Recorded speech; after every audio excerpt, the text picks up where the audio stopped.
ते आज बेरोजगारीची परिस्थिती अतिशय हालाखीची झालेली या महाराष्ट्रामध्ये असणारे जे युवा आहेत ज्यांच्याकडे डिग्री आहे पण आज नोकरी नाही यांचं प्रमाण मोठ्या प्रमाणात वाढत आहे। अमरावती जिल्ह्यासाठी आणि अमरावती शहरासाठी अमरावती शहराचे जे राष्ट्रवादी शरदचंद्र पवार याचे जे अध्यक्ष आहेत देशमुख साहेब यांनी व त्यांच्या सर्व इतर फ्रंटल सेलनी मिळून हा रोजगार मेळावा घेतला होता। आमच्या सगळ्यांचा प्रयत्न आहे जेवढं जमेल तेवढं इथं असणाऱ्या युवांना आपल्याला नोकरी कशी देता येईल यासाठी आम्ही सर्वजण प्रयत्न करतोय। पण आज जर आपण बघितलं त्याला आपण बॅलन्स डेव्हलपमेंट म्हणतो। या भागामध्ये ज्या वेगाने डेव्हलपमेंट व्हायला पाहिजे होती ती दुर्दैवाने तिथं झालेली नाही। नागपूरमध्ये सुद्धा अनेक कंपन्या याव्यात अशी इच्छा सगळ्यांची आहे, त्यासाठी आम्ही सुद्धा पाठपुरावा केला। पण ह्या इथं येणाऱ्या सर्व कंपनी या गुजरातला गेलेल्या आहेत, तसंच इतरही राज्यातल्या जिल्ह्याची परिस्थिती तशी आहे, त्यामुळे जो आमच्याकडनं प्रयत्न करायचा तो करतोय पण सरकार नोकरी देण्याच्या बाबतीत फेल गेलंय असं आमच्या सगळ्यांचं म्हणणं आहे। आपण जर बघितलं भारताच्या बाहेरून ज्या कंपन्या येत असतात त्या इथं त्यांच्या देशातलं जे ऑफिस असतं ते आपण ज्याला एम्बेसी म्हणतो त्या एम्बेसीच्या माध्यमातून माहिती ही त्या कंपन्या दिलं जाते। एखाद्या राज्यामध्ये जर तिथं कायदा व सुव्यवस्था चांगली नसेल, तिथं जर शांतता नसेल तर मग एक नेगेटिव्ह रिपोर्ट हा त्या कंपनीला त्या राज्याच्या माध्यमातून तिथं दिला जातो, त्यांच्या एम्बेसीच्या माध्यमातून दिला जातो। महाराष्ट्रात आपण जर बघितलं तर पूर्वी इथं येणारं जी इन्व्हेस्टमेंट होती देशाच्या पातळीवर जर आपण कंपॅरिझन केलं तर तेव्हाची इन्व्हेस्टमेंट आणि आत्ताची इन्व्हेस्टमेंट टक्केवारीप्रमाणे ही नक्कीच कमी झालेली आहे आणि दुसऱ्या राज्यांमध्ये ती वाढलेली आहे। त्याचं प्रमुख कारण या राज्यामध्ये जी शांतता पूर्वी होती, समाजामध्ये जाती धर्मामध्ये जी शांतता आणि सलोखा होता तो आज दुर्दैवाने नसल्यामुळे आणि मोठ्या प्रमाणात दंगली आणि जातीवाचक आणि त्याच्याचबरोबर धर्मवादी जे काही वाद तिथं केला जातो त्याचं प्रमाण वाढल्यामुळे कदाचित ते कारण असू शकतं असं आम्हा सगळ्यांना वाटतं। कार्यकर्ते शरणू हांडे यांना तुम्ही व्हिडिओ कॉल केला होता आणि त्यानंतर त्यांना मारण झाले, त्यांचं अपहरण सुद्धा केलं असा आरोप त्यांनी सुद्धा केलेला आहे। पडळकरांनी या संपूर्ण विषयावर तुमच्यावर आरोप केलेले की या संपूर्ण प्रकरणाचे मास्टरमाइंड तुम्ही आहे। एक आपण समजून घ्या की या राज्यामध्ये आज या सरकारच्या विरोधात आम्ही सर्वजण अग्रेसिव्हली आक्रमक पद्धतीने तिथं बोलत आहोत। शेतकऱ्याचा विषय घ्या, युवांचा घ्या, विद्यार्थ्यांचा घ्या, त्याच्याचबरोबर भ्रष्टाचार या राज्यामध्ये जो या सरकारच्या नेत्यांच्या माध्यमातून केला जातो, मंत्र्यांच्या माध्यमातून केला जातो, त्याच्यावर आम्ही आक्रमक पद्धतीने बोलत आहोत। आणि मी सुद्धा त्याच्यामध्ये वेगळे मुद्दे आणून या सरकारला वेगळ्या ठिकाणी अडचणीत आणण्याचा प्रयत्न तिथे केलेला आहे। खरं काय हे सरकार करते हे लोकांसमोर यावं यासाठी मी प्रामाणिकपणे गेले काही दिवस आणि महिने तिथं प्रयत्न करत आहे आणि म्हणूनच कुठेतरी मला अडचणीत आणण्याचा प्रयत्न हा सरकारच्या काही लोकांच्या माध्यमातून केला जातोय असं आम्हाला सगळ्यांना त्या ठिकाणी म्हणायचं आहे। याच्यामध्ये मी पहिली मागणी सरकारला करतो, तुम्हाला SIT फॉर्म करायची ती SIT तुम्ही फॉर्म करा, खरं काय घडलं हे लोकांसमोर तिथं आलं पाहिजे अशी भूमिका तिथं माझी आहे। जर एखादा व्यक्ती कायदा व सुव्यवस्था हातात घेत असेल तर त्याची पाठराखण आम्ही करत नाही, पण घटनाक्रम या सर्व घटनेमध्ये काय घडला, कशा काही गोष्टी घडल्या हे कुठेतरी आपण सर्वांनी जाणून घेतलं पाहिजे असं मला वाटतं। याच्यामध्ये पोलीस प्रशासनाचा जो रिपोर्ट आहे जो सोलापूर शहर पोलीस स्टेशननी प्रसिद्ध केलेला आहे, याच्यामध्ये जर आपण थोडासा अभ्यास केला या इंटरव्ह्यूमध्ये म्हणजे राजकीय इंटरव्ह्यू जो हॉस्पिटलमध्ये घेण्यात आला ज्याच्यामध्ये पडळकर होते, त्यांचे काही कार्यकर्ते होते आणि तो जो पीडित व्यक्ती आहे त्याचं नाव आहे शरणू हांडे, याच्या स्टेटमेंट प्रमाणे असं सांगण्यात आलं होतं की पुण्यावरनं काही लोक आली होती, पण पोलीसचा रिपोर्ट जर आपण बघितला त्याच्यामध्ये जी कुठली नावं घेतलेली ती सर्व सोलापूर जिल्ह्यातली लोक आहेत, सोलापूर शहरातली लोक आहेत। त्याच्याचबरोबर हा जो हांडे शरणू हांडे जो आहे त्याला कुठून उचलला तर एक सोलापूर या राज्य बिअर शॉपीच्या जवळून त्याला उचललं। आता बिअर शॉपीचा उल्लेख आहे म्हणून मी इथं सांगतो। त्याच्याचबरोबर याच्यामध्ये पोलिसांनी स्पेसिफिकली सांगितलंय की सदरची घटना ही पूर्व काहीतरी त्यांचा वाद होता या दोघांचा, याच्यातून ती घडलेली आहे, म्हणजे राजकीय हस्तक्षेप याच्यामध्ये कुठेही नाही असं पूर्णपणे या सरकारने तिथं पोलीस प्रशासनाने उल्लेख केलेला आहे। याच्यामध्ये आपण जर बघितलं तर शरणू हांडे हा पडळकरांचा कार्यकर्ता आहे, त्याच्याबरोबर अमित सुरवसे हा आमच्या पक्षाचा कार्यकर्ता आहे। पूर्वीपासून धनगर समाजाचे जे मुद्दे आहेत ते आमच्याकडे येऊन तो सातत्याने तिथं मांडायचा। याच्यामध्ये आपण समजून घ्या की ही जेव्हा घटना घडली ती काल म्हणजे 30 जूनला सुरवसे म्हणजे काल ही घटना घडली हांडेच्या बाबतीतली। अमित सुरवसे आणि त्याच्याबरोबर काही लोकांनी त्याला हाणमार केली असं तिथं कळतंय आणि त्याचं अपहरण झालं। आता शरणू हांडे जो आहे त्यांनी सुद्धा अमित सुरवसेला 30 जूनला मारहाण केली होती। त्याचा व्हिडिओ आपण जर बघितला तर तो व्हिडिओ इथं आहे। अतिशय वाईट परिस्थितीमध्ये त्याला तिथं मारलं होतं, त्याच्यावर तिथं हाणमार केली होती आणि त्याचा हा जो व्हिडिओ आहे तो व्हिडिओ हा लोकांमध्ये या हांडेली तिथं प्रसिद्ध केला होता। याच्यामध्ये अमित सुरवसेला कुठं ना कुठेतरी भावनिक झाला असेल, वाईट वाटला असेल, पोलिसांकडे तो गेला होता नव्हता तो त्याला विचारल्यानंतरच आपल्याला कळेल आणि मग कुठेतरी त्याची ती भावना होती।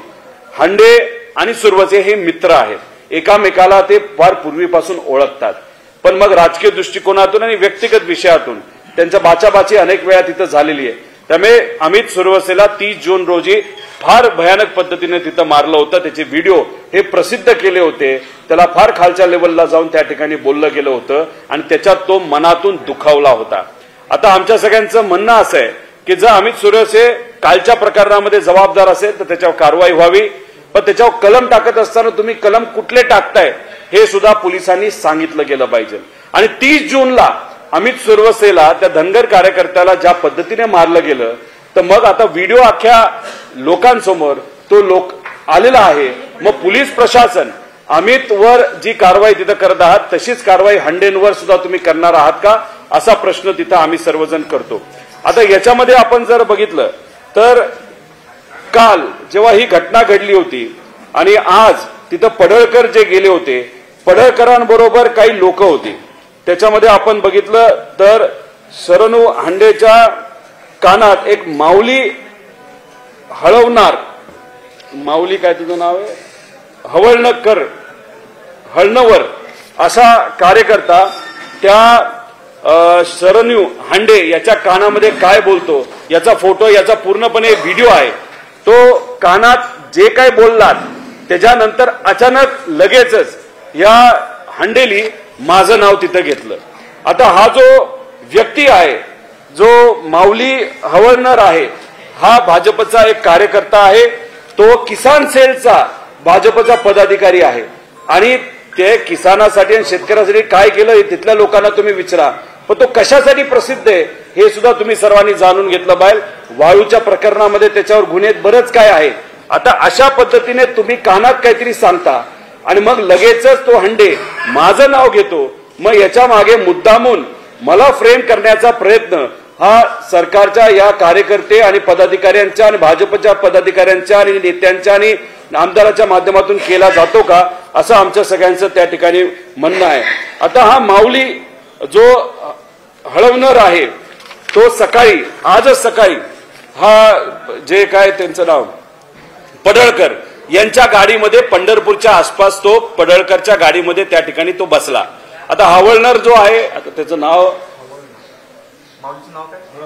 हळणवर म्हणजे माऊली हळणवर जो आहे त्याच्यावर अनेक गुन्हे आहेत, तो पडळकरचा कार्यकर्ता आहे।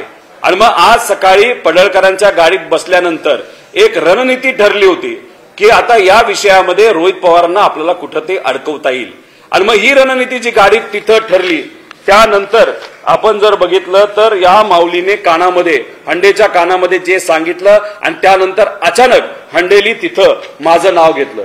हांडेली काय सांगितलं की मी व्हिडिओ कॉन्फरन्स केला, नाहीतर मोबाईलवर मी व्हिडिओच्या माध्यमातून बोललो। एक तर काल दुपारपासून मी कुठलाही फोन कोणाचाही तिथं घेतला नाही, कारण मी छत्रपती संभाजीनगरमध्ये काही राजकीय कार्यक्रमासाठी आलो होतो। त्यानंतर मी आता अमरावतीला आलेलो आहे, मध्ये वाशिमला मी गेलो होतो, अशा वेगवेगळ्या कार्यक्रमामध्ये होतो। आणि एक सांगतो, मी व्हिडिओ कॉल कोणाशीही करत नाही, मी घरच्यांशी सुद्धा व्हिडिओ कॉलच्या माध्यमातून बोलत नाही। मग हा कोण लागून गेला हांडे की ज्याच्याबरोबर मी व्हिडिओ कॉल तिथं केलाय। त्यामुळे पोलिसांना माझी विनंती आहे, खोलात जावा, SIT फॉर्म करा, खरं काय हे लोकांसमोर तिथं हे आलंच पाहिजे. हाच तो माऊली हळवणर जो पाडळकरचा कार्यकर्ता देवेंद्र फडणवीस साहेबांबरोबर सुद्धा त्याचा त्या ठिकाणी फोटो आहे. आणि फोटोचा विषय तुम्ही काढला असल्यामुळे आता हे जर फोटो आपण सर्वांनी बघितले, हे बावनकुळे साहेबांचा फोटो आहे. हा फोटो कोणाबरोबर आहे तर हा दीपक काटे म्हणजे प्रवीणदादा गायकवाड ज्यांना सोलापूरमध्ये मारहाण केली गेली, त्यांच्यावर शाई फेकली गेली, तो कोणाचा कार्यकर्ता आहे? तो हा बावनकुळे साहेबांचा कार्यकर्ता आहे. आता प्रवीणदादा गायकवाड जे सामाजिक कार्यकर्ते आहेत त्यांना तुम्ही मारहाण करता. तुम्ही या काटेवर जो मर्डर केलाय त्यांनी स्वतःच्या चुलत भावाला मारून टाकलेलं आहे, 7 वर्ष जेलमधून जाऊन आलेला आहे. अशा व्यक्ती हा भाजपचा कार्यकर्ता आहे आणि बावनकुळे साहेबांबरोबर त्याचे फोटो आहे. मग आपण असं म्हणायचं का बावनकुळे साहेबांचीच याच्या कानामध्ये सांगितलं जा प्रवीणदादा गायकवाड जो सामाजिक कार्यकर्ता आहे, शिवशाहू फुले आंबेडकरांचा विचार पुढे घेऊन चाललेला आहे, त्याच्या विरोधात तू ऍक्शन घे, त्याला मारहाण कर, असं मग बावनकुळे साहेबांनी तिथं सांगितलं का? हे सर्व त्या लोकांचे तिथं फोटो आहे. बावनकुळे साहेबांबरोबरचे फोटो तिथं आपण सर्वजण बघू शकतो.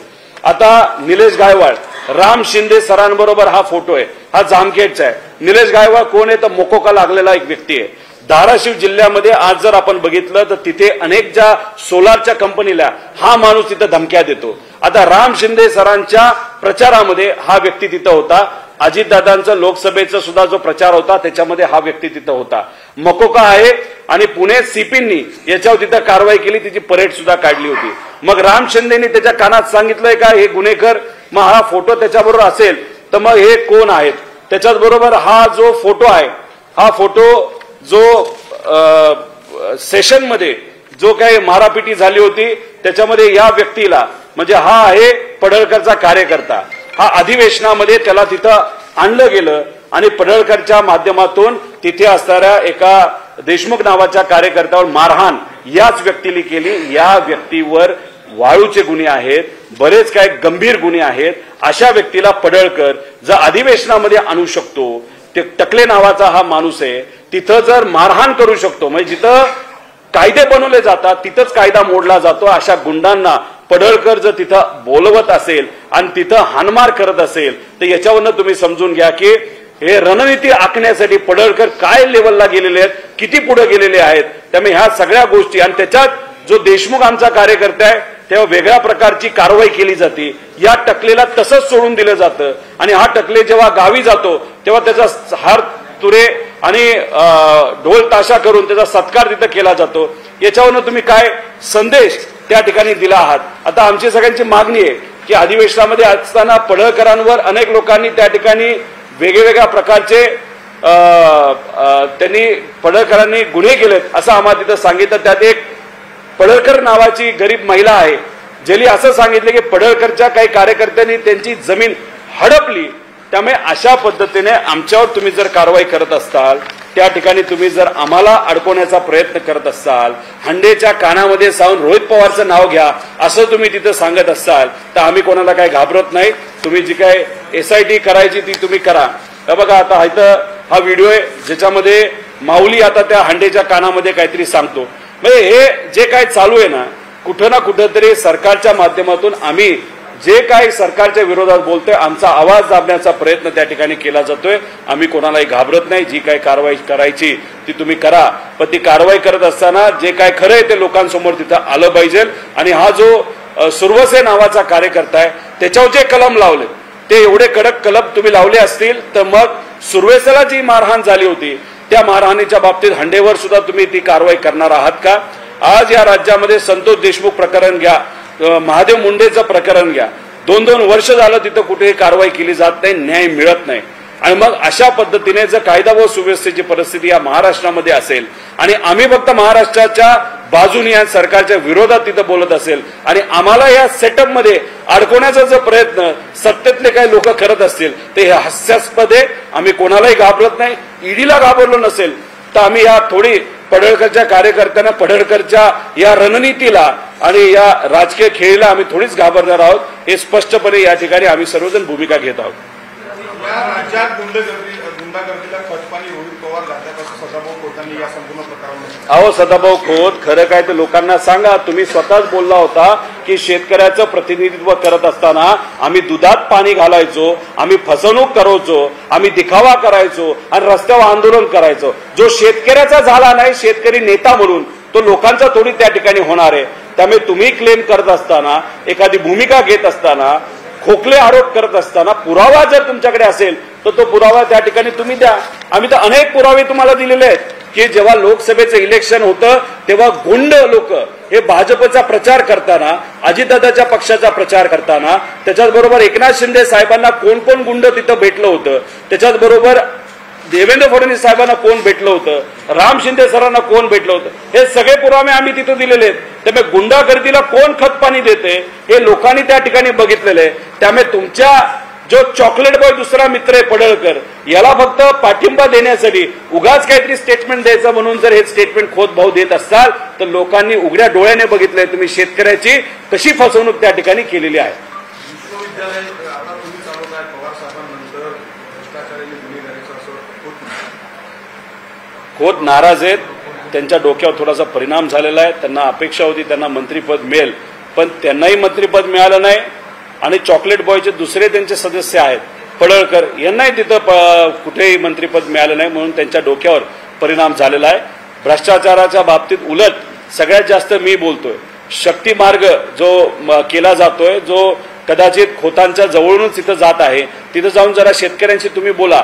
म्हणजे एका बाजूला गडकरी साहेब किलोमीटरला 8 पदरी रस्त्याला 70 कोटी रुपये खर्च करतात नॅशनल हायवेच्या मदतीने. त्यातच हे राज्य सरकार 6 पदरी रस्ता, जो छोटा रस्ता आहे, त्याला जर 120 कोटी रुपये खर्च करत असतील तर हे वरचे 50 कोटी रुपये पर किलोमीटर, 800 किलोमीटरला 40,000 कोटी रुपये कोणाच्या कशात जात आहेत हे तिथं खोतांनी तिथं सांगावं. त्यामुळे भ्रष्टाचार कोण करते, कसं करते हे दुनियाने त्या ठिकाणी बघितले. पुराव्या सकट आम्ही ह्या सगळ्या गोष्टी तिथं उघड केलेल्या आहेत आणि ह्याच गोष्टी आम्ही उघड करतोय. म्हणून आम्हाला कुठल्या ना कुठल्या तरी प्रकरणामध्ये अडकवायचा असा कट हा सरकारच्या मदतीने तिथं पुढे आणला जातोय, असं आमच्या सगळ्यांचं मत आहे. पडळकरांच्या गाडीवर जो हल्ला करत होता त्या हल्ल्यातील आरोपींचा सत्कार तुम्ही केला होता, त्यामुळे या संपूर्ण गुंडगर्दीला तुम्ही खतपाणी घालताय कसं म्हणतो? बावनकुळे साहेबांबरोबर काल परवा एक कुठला तरी फोटो निघाला होता. तो फोटो कोणाचा आहे? तो फोटो एका ड्रग माफियाचा आहे असं आम्हाला कळतंय. आता त्याच्यामध्ये जो बावनकुळे साहेब आहे ते जबाबदार आहेत का असं मी म्हणणार नाही. बरेच लोक आमच्याबरोबर येतात, फुलाचा गुच्छ घेऊन येतात, आमच्याबरोबर फुलं गुच्छ घेतात आणि तो फोटो काढतात. आता हा जो अमित आहे त्याच्याबरोबर मी कधी फोटो काढला असेल? युवा संघर्ष यात्रेमध्ये मध्ये आधी तो तिथं आला असेल तेव्हा त्यांनी काढला होता. युवांचे, शेतकऱ्यांचे, कष्टकऱ्यांचे मुद्दे घेऊन आम्ही तिथं लढत होतो आणि मग त्यावेळेस त्यांनी तिथं फोटो आमच्याबरोबर काढला असेल. आणि तोच फोटो जर तुम्ही म्हणत असाल की पडळकरांच्या गाडीवर दगड टाकला म्हणून आम्ही त्याचा सत्कार, पडळकर काय एवढे मोठे नाहीत, त्यांचा काही सत्कार, त्यांच्यावर कुणी कारवाई केली नाही, दगड फेकला म्हणून आम्ही सत्कार करण्या एवढे ते काय मोठे नाहीत. आणि आम्ही कधी गुंडागर्दीला तिथं सहकार्य पाठिंबा दिलेला नाही. पडळकरांना एवढंच मला विचारायचंय, तुम्ही धनगर समाजाचं प्रतिनिधित्व तिथं करता. आता राजे होळकरांच्या नावाने गरीब धनगर समाजाच्या मुला मुलींसाठी स्कॉलरशिपची योजना जी सरकारली सावे साहेबांनी तिथं सुरू केली, त्याच्यामध्ये जो भ्रष्टाचार होतोय त्याच्याबद्दल तुम्ही कधी बोलणार आहात का? तुमचेच मित्र परिवारातले लोक, तुमच्याच सत्तेतली लोक आज तिथं भ्रष्टाचार करतायत. 100 धनगर समाजाच्या मुला मुलींचं नाव दाखवलं जातं, 20च मुलं मुली तिथं असतात, 80च्या नावावर तिथं पैसे खाल्ले जातात आणि 1000 कोटीचे धनगर समाजाला विविध योजनेच्या मदतीने तिथे दिले जाणार होते. कारण सरकार तर आरक्षण धनगर समाजाला देऊ शकत नाही. तुम्हीच घसा कोरडा होस्तर त्या ठिकाणी बोलला होता. ते 1000 कोटी रुपये गेले कुठं, खरंच दिले का नाही हे कुठेतरी तिथं बोलण्याची जरूरत आहे. त्यामुळे तुम्ही ज्यांचं प्रतिनिधित्व करता त्यांनाच न्याय त्या ठिकाणी देऊ शकत नाही. जेव्हा तुम्ही विरोधात असता तेव्हा धनगर आरक्षणासाठी संघर्ष करता, जेव्हा तुम्ही सत्तेत असता तेव्हा गपचूप त्या ठिकाणी तुम्ही बसता. त्यामुळे कुठेतरी तुमची खोकली भूमिका आहे. फक्त तुमचे नेते जे देवेंद्र फडणवीस साहेब आहेत त्यांना खुश करायचं आणि खुश करून पद घ्यायचं एवढंच मात्र तुमच्या ध्यानात आहात. त्यामुळे तुम्ही कितीही रणनीती केली, किती हुशारपणा केला तरी आम्हाला तुम्ही त्या ठिकाणी पकडू शकत नाही, कारण आम्ही कुठेही चूक त्या ठिकाणी केलेली नाही. अघोषित विरोधी पक्ष नेते म्हणून तुम्ही फिरताय महाराष्ट्रावर, एक प्रकारे असं देखील दिसतंय विधानभवनातल्या तुमच्या आक्रमक सगळ्या कुठेतरी सरकारकडून तुमची कोणी केली? बघा, आम्ही विरोधातले आमदार आहोत. जर या महाराष्ट्रामध्ये कुठेही अन्याय होत असेल तर त्या अन्यायाच्या विरोधात, त्या सामान्य लोकांची भूमिका या सरकारच्या विरोधात तिथं आम्ही मांडत असतो, आजपर्यंत मांडत आलेलो आहे. आदरणीय पवार साहेबांच्या आशीर्वादाने, आमचे सर्व कार्यकारिणीच्या आशीर्वादाने, आमचे नेते ज्याच्यामध्ये जयंत पाटील साहेब असतील, शशिकांतजी शिंदे साहेब असतील, सुप्रियाताई आव्हाड साहेब, देशमुख साहेब यांच्या सगळ्यांच्या आशीर्वादाने मला सरचिटणीस म्हणून पद मिळालेलं आहे. सरचिटणीस हे सगळे फ्रंटल सेल आहेत आणि इतर सेल आहेत, विभाग आहेत. त्याच्यामध्ये शेतकऱ्यांचा विभाग आहे, त्याच्यामध्ये युवांचा आहे, महिलांचा आहे, विद्यार्थ्यांचा आहे, युवतींचा आहे. हे सगळे अल्पसंख्याक सगळे विभाग हे माझ्या मार्गदर्शनाखाली इतरही आमच्या पदाधिकाऱ्यांच्या सहकार्यात आम्ही सर्वजण चालवतो. त्यामुळे या विभागाच्या अंतर्गत जिथं कुठं अन्याय होतो, गरिबावर अन्याय होतो, तिथं आम्ही आवाज उठवतो. आज बरेच आमदार बोलतात, पण आम्ही आक्रमक पद्धतीने तिथं बोलत असेल. आमची तर मागणी आहे की आमचे जे कोणी सहकारी आहेत, भास्कर जाधव साहेब, त्यांना विरोधी पक्षपद तिथं मिळावं, पण सरकार तिथं देत नाही. त्यामुळे आज आम्ही सर्वजणच विरोधी पक्ष नेता असल्यासारखं लोकांची बाजू ही सरकारच्या विरोधात त्या ठिकाणी मांडत आहोत. त्यात चूक काय?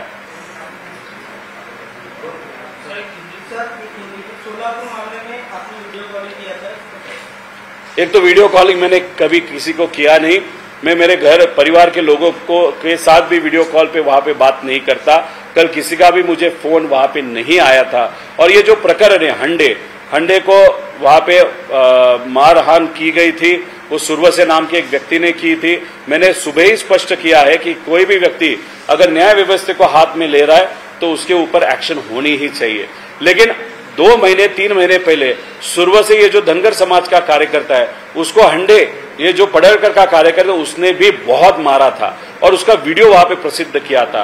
पुलिस प्रशासन को मेरी मांगनी है कि अगर सुरवसे के ऊपर आप ये कलम अलग अलग कलम डाल रहे हो कि जिसके कारण उसको 10 साल से आगे सजा हो सकती है, फिर हंडे ने जो सुरवसे को मारा था जिसका वीडियो आज पब्लिश किया गया है, उस हंडे पे आप कार्रवाई करोगे क्या? दूसरा, जो पडळकर व्यक्ति है उसके साथ जो कार्यकर्ता आया था माउली नाम का, तो उसके ऊपर भी बहुत सारे कलम है. उसने हंडे के कान पे ऐसा बताया कि रोहित पवार का नाम लो, और जैसे ही बताया गया उसके बाद रोहित पवार का नाम वहां पे लिया गया. कहीं भी मेरा वहां पे रिलेशन नहीं है. उलट मैं सरकार को विनती करता हूं कि इस पे एसआईटी फॉर्म हो, जो रियल इश्यूज है, क्या रियली हुआ था, वो लोगों के सामने आना चाहिए, ऐसा हम सबका कहना है. इसीलिए ये रणनीति है जो मैं सरकार के विरोधात आज बोल रहा हूं. तो मेरा आवाज कम करने के लिए ईडी का इस्तेमाल हुआ, इनकम टैक्स का इस्तेमाल हुआ. अब ये सब होने के बाद भी कुछ नहीं हो रहा, तो कैसे तो भी रोहित पवार का आवाज दबाने की कोशिश ये सरकार कर रहे हैं. और इस विषय में मुझे जानबूझ के लाया जा रहा है, ऐसा मेरा कहना है.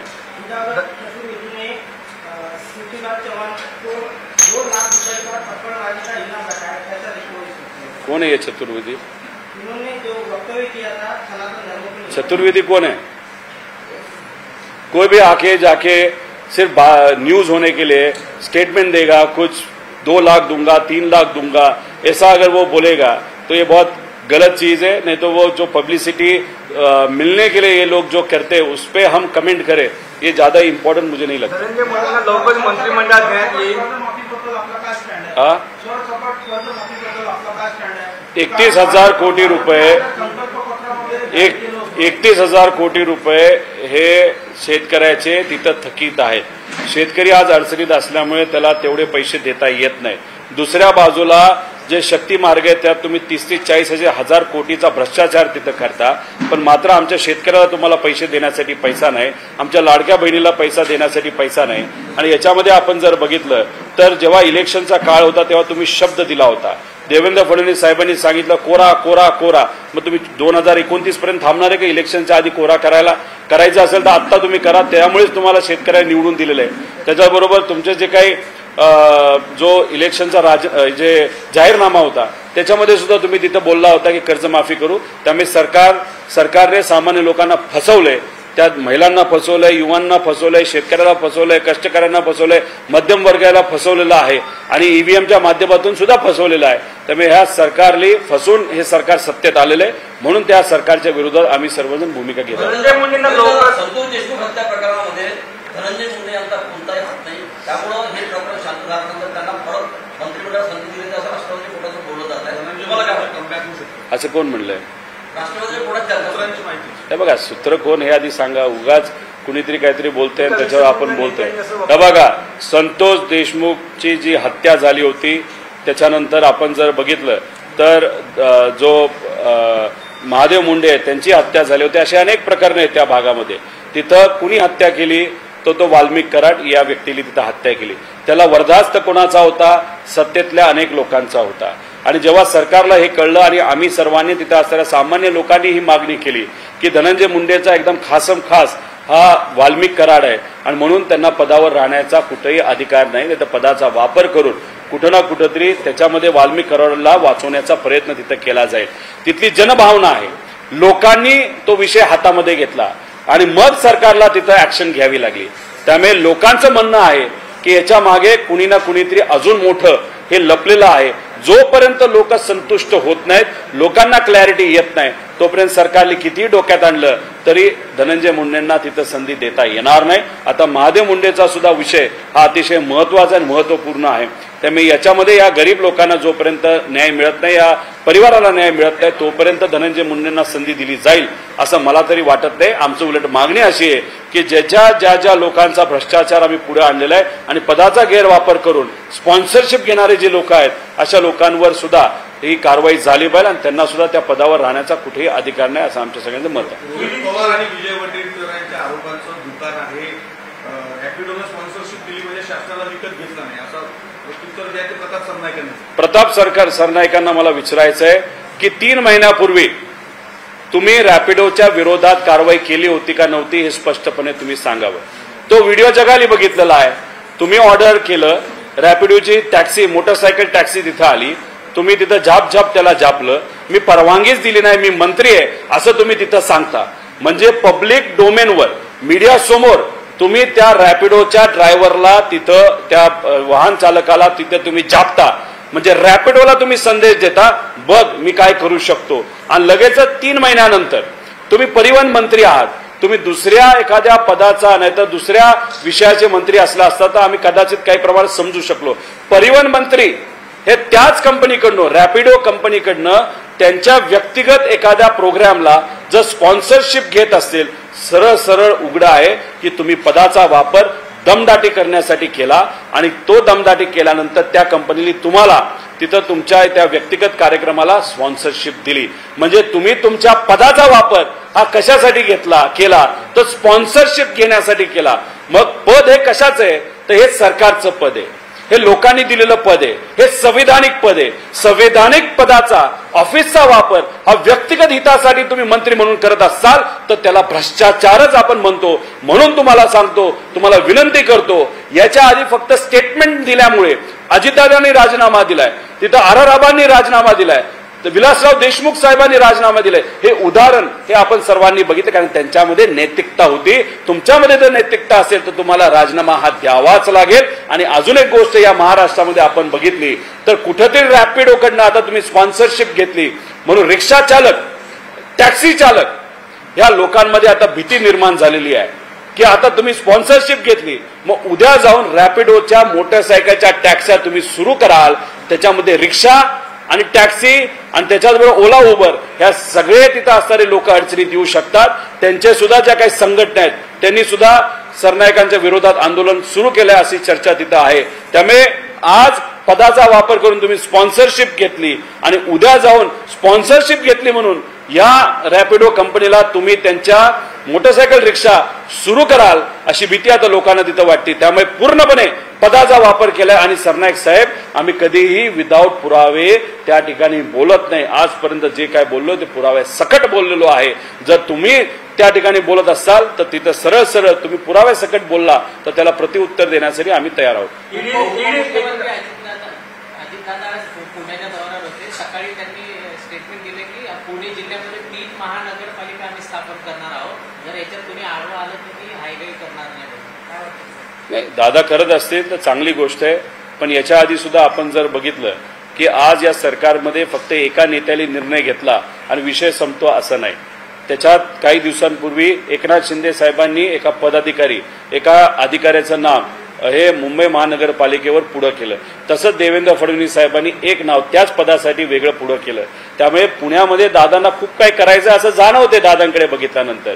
जेव्हा ते हिंजेवाडीला गेले होते तेव्हा ते तिथं फिरले. लगेचच फडणवीस साहेबांची वेगळी बैठक ही IT सेंटरची तिथं घेतली होती. त्यामुळे दादांना वाटतंय तेवढं ते सोपं नाही. मग दादा कदाचित हे आमच्याबद्दल बोलत नसावे, देवेंद्र फडणवीस साहेबांबद्दल बोलत असावे की देवेंद्र फडणवीस साहेब जर आडवे आले तर आम्ही खपून घेणार नाही. आणि हे जर दादांमध्ये जे गट्स आहेत, जी भूमिका दादांनी घेतली आहे की देवेंद्र फडणवीस साहेब मध्ये येतात हे दादांना माहिती असल्यामुळे जर पुण्याच्या शहराच्या विकासासाठी जर सत्तेतलं कुणी मध्ये आलं तर मी त्याची घाई करणार नाही, ही भूमिका जर दादांनी घेतली असेल आणि त्याच पद्धतीने दादा येत्या काळामध्ये वागणार असतील तर आम्ही त्यांचं स्वागत त्या ठिकाणी करतो. फडणवीस साहेबांनी या विषयावर आता पुण्यामध्ये असताना एक भाषण दिलं होतं. त्याच्यामध्ये त्यांनी सांगितलं होतं की पुण्यामध्ये गुंडगिरी चालू आहे आणि आता खपून येणार नाही. या महाराष्ट्रामध्ये देवेंद्र फडणवीस साहेब गुंडगर्दी तुमच्या काळापासून सुरू आहे. पुण्यामध्ये कोयता गँग आहे, त्याच्याचबरोबर अनेक तुमचे जे नेते त्यांनी गुंडांचा वापर ह्या लोकसभेसाठी आणि विधानसभेच्या प्रचारासाठी केलेला आहे. आणि मग हा वापर त्यांनी तिथं केल्यानंतर तरी सुद्धा तुम्ही तिथं कारवाई करू शकत नाही. त्यामुळे देवेंद्र फडणवीस साहेब बोलण्यासाठी बोलून जातात, काय करत नाहीत अशी आमच्या सगळ्यांची भूमिका आहे. आणि त्याच्याचबरोबर ते कोणाबद्दल बोलतायत, कदाचित दादांचं वर्चस्व, त्यांच्या कार्यकर्त्यांचं वर्चस्व हे MIDC मध्ये मोठ्या प्रमाणात आहेत. वेगवेगळे कॉन्ट्रॅक्ट हे दादांच्या कार्यकर्त्यांनी घेतलेत, शिंदे साहेबांच्या कार्यकर्त्यांनी घेतलेत आणि भाजपच्या कार्यकर्त्यांना कॉन्ट्रॅक्ट तिथं मिळत नाहीत. मग कदाचित तेव्हा जेव्हा देवेंद्र फडणवीस साहेब हे बोलले होते ते दादांबद्दल आणि एकनाथ शिंदे साहेबांनी बोलले असावे. त्यावेळेस सुद्धा आम्ही बोललो होतो की तुम्ही मोघम बोलू नका, तुम्ही या राज्याचे मुख्यमंत्री आहात, तुमच्याकडे जर पुरावे असतील आणि तुमच्याकडे होम मिनिस्टरशिप आहे, तुमच्याकडे पुरावे असेल तर पुराव्यासकट मीडियासमोर तुम्ही बोलावा. तेवढी जर हिंमत देवेंद्र फडणवीस साहेबांमध्ये असेल त्यांना सुद्धा आम्ही मान्य करू. अध्यक्ष रुपाली चाकणकर यांनी एकनाथ खडसे यांच्या जवळ प्रांजल खेवलकर प्रकरणात मानवी तस्करी झाल्याचा आरोप केला. नाही, खरं काय घडलं लोकांसमोर आलं पाहिजे. जो कोणी जबाबदार असेल त्याचा पाठराखण आम्ही काही करणार नाही. फक्त चाकणकर ताईंना मला एकच विचारायचं आहे की जेव्हा ज्ञानेश्वरी मुंडे न्याय मागण्यासाठी वन फिरत होते, SP ऑफिसच्या गेटवर फक्त SP ला भेटता येत नाही, न्याय मिळत नाही म्हणून जेव्हा विष प्राचर करते, नाहीतर आत्मदहन करण्याचा प्रयत्न त्या ठिकाणी ती करते. त्याच्याचबरोबर इतरही काही महत्वाचे महिलांचे मुद्दे जेव्हा त्या जसं हगवणे प्रकरण तेव्हा तुम्ही भूमिका तिथं घेत नाही, वेगळी भूमिका तिथं घेत असता, तुम्ही तिथं रागवता. मग अचानक खडसेंचं प्रकरण आलं त्यात तुम्ही उडी मारता. मग गरिबाचं प्रकरण असतं तेव्हा तुम्ही बोलत नाही, पण राजकीय प्रकरण आलं तेव्हा तुम्ही भूमिका घेता. म्हणजे ह्याला काय म्हणायचं की तुम्ही फक्त राजकीय भूमिका घेता. जर कोणी जबाबदार असेल कारवाई करा, तुमच्याकडे सर्व आहे. पण मला विनंती एवढीच करायची की तुम्ही ज्या पदावर आहात ते पद काय राजकीय पद नाही, ते सामाजिक महिलांच्या सुरक्षतेचं पद आहे. आज या महाराष्ट्रामध्ये महिला सुरक्षतेचे प्रश्न खूप मोठ्या प्रमाणात वाढलेले आहेत. महिला आज अडचणीत आहेत, त्याच्यावर खऱ्या अर्थाने तुम्ही बोलला आणि सरकारच्या विरोधात सुद्धा तुम्ही जर बोलला तर तुमचं स्वागत आम्ही सर्वजण करू.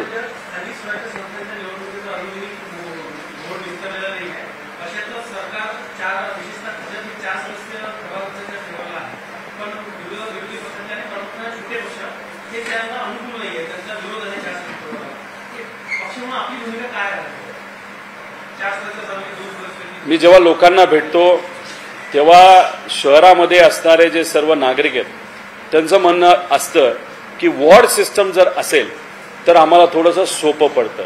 मी त्यांना विचारलं का सोपं पडतं, तो वॉर्डचा जो नगरसेवक असतो त्याला आम्ही गृहीत धरू शकतो, त्याला जबाबदार धरू शकतो.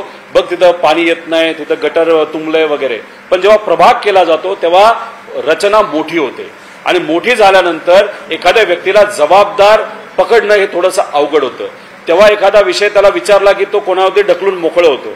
त्यामुळे विकासासाठी लोकांना न्याय देण्यासाठी वॉर्ड रचना ही जास्त योग्य आहे. पण भाजप वॉर्ड रचनेमध्ये कधीच विजयी ठरू शकत नाही. जेव्हा मोठा व्यापक विषय घेतला जातो, प्रभाग मोठा केला जातो, त्याच्यात वेगळे विषय मिक्स करून भाजपला सत्तेत येणं थोडंसं सोपं वाटत असावं म्हणून कदाचित त्यांनी प्रभाग रचनेला हे पुढाकार दिलेला आहे, वॉर्ड रचनेला दिलेला नाही. ईडीने आतापर्यंत ज्या काही चौकशा केल्या त्यामध्ये दोषी सिद्धीचे प्रमाण अतिशय कमी आहे. त्यामुळे एखाद्या ठकाप्रमाणे वागू नये असं सुप्रीम कोर्टाने ईडीला ठणकावलं आहे. सुप्रीम कोर्टाचं स्वागत आपण केलं पाहिजे. 99% विषयामध्ये ईडीने जी कारवाई केलेली आहे त्याच्यात काही निघालेलं नाही. 98% कारवाई ईडीने ज्या केल्यात त्या विरोधी पक्षाच्या नेत्यांवर केलेल्या आहेत. आणि मग ईडीचा वापर आजपर्यंत कशासाठी केला, फक्त भीती दाखवण्यासाठी केला. भीती दाखवायची, काही नेत्यांना आपल्याकडे करायचं आणि विषय तिथं संपवून टाकायचा. मग ईडीचा वापर हा इलेक्शन कमिशनसाठी केला. इलेक्शन कमिशनचं स्वायत्त आहे, ईडी स्वायत्त आहे, सीबीआय स्वायत्त आहे, पण याचा वापर भाजपने फक्त राजकारणासाठी तिथं केला. म्हणून आम्हाला भीती वाटते की जे आरती साठे जे वकील आहेत, आज त्यांना जे कलोजियमली तिथं हायकोर्ट, मुंबई हायकोर्टचं जज करावं याचं रेकमेंडेशन ते केलंय, हेच आम्हाला भीती वाटते. इलेक्शन कमिशन बीजेपीच्या दावणीला आहे, ईडी दावणीला आहे, सीबीआय दावणी स्वायत्त असून सुद्धा उद्या जाऊन जर या न्याय व्यवस्थेमध्ये सुद्धा भाजप प्रेरित जर लोक गेली तर उद्या गरिबाला न्याय कसा मिळणार, अशी भीती आम्हाला त्या ठिकाणी वाटते. त्यामुळे या सगळ्या स्वायत्त संस्थेमध्ये राजकीय हस्तक्षेप कसा कमी होईल यासाठी सगळ्यांनीच प्रयत्न केला पाहिजे. संतोष नागरांचा एक व्हिडिओ आता सध्या व्हायरल झालेला आहे. आरटीओ अधिकाऱ्याला दमदाटी करतायत, ऑटोवाल्यांना फाईन का करताय म्हणून कुलूप लावणार आरटीओ ऑफिसला अशा आमदार आहेत ना, सत्तेतले आमदार आहेत, त्यांना एक अहंकार आहे. आता एक कॅन्टीनमध्ये कॅन्टीन केसरी बनण्याचा प्रयत्न करतात, दुसऱ्या बाजूला रिक्षा चालकाला मारहाण करतात, तिसऱ्या बाजूला बरंच काही धमक्या तिथं दिल्या जातात. मग काही असे आहेत की जे मंत्री आहेत पण हिंदू मुस्लिम वाद मुद्दामून पेटवण्याचा प्रयत्न करतात. अजितदादांचे काही आमदार आहेत अहिल्यानगर या शहराचे, ते सुद्धा हिंदू मुस्लिम पेटवण्याचा प्रयत्न करतात. मग कुठंतरी आता स्थानिक स्वराज्य संस्थाचे इलेक्शन येत आहेत म्हणून परत वातावरण कुठेतरी गढूळ केलं जातं. म्हणजे दुर्दैव असं या सत्तेत असणाऱ्या आमदारांमध्ये एक अहंकार आहे, नेत्यांमध्ये आहेच, पण कार्यकर्ते आणि आमदारांमध्ये सुद्धा अहंकार असल्यामुळे अशा प्रकारच्या घटना या दुर्दैवाने त्या ठिकाणी घडत आहेत.